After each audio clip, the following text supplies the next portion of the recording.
So, dito na tayo sa mga pwesto.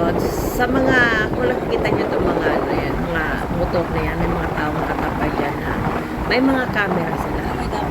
Kinukuhanan nila mga dumadaan dito.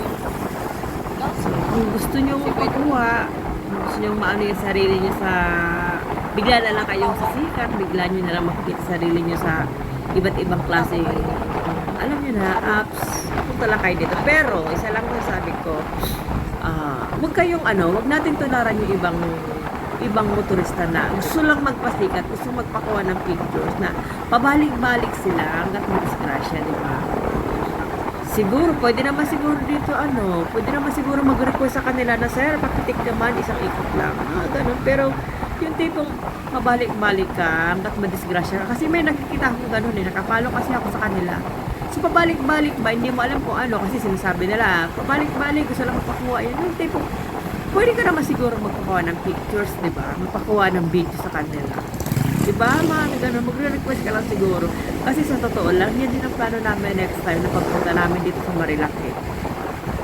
Plano namin nito ni Mr. Bupag is magpakuha kasama yung mga kapatid ng asawa ko. Kasi magra-rides nga kami hanggat Atiponan.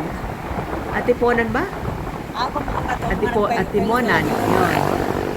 So, siguro pwede naman mag-request, di ba? Yan nga ang gusto nila, yung may lalapit sa kanila na kukuhanan talaga. Unlike sa iba na tatago ang sarili, etc.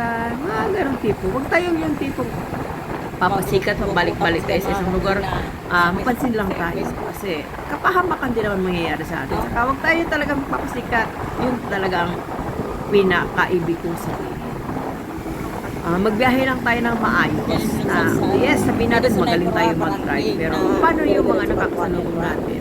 Paano yung mga biglang sumusulpot, diba? Yan, sa mga lugar na yan. Diba, mga tipong ganon? Mag-iingat talaga tayo as in, doble-ingat tayo. Kasi, paano naman yung pamilyang maiiwan natin? Diba, ganon lang kasimple yun. Huwag natin laging ang sarili natin na napakagaling natin mag-drive. Kasi, yung mga nakakasama nga natin sa kalsada, doon natin palagi isipin na paano na lang kung mga kamote riders, di ba? Kaya kung gusto nyo magpakuha, kung gusto nyo makita ang sarili nyo, di ba? Kung gaano ka-astig, request lang kayo. Alam ko, pwede sila sa ganun eh.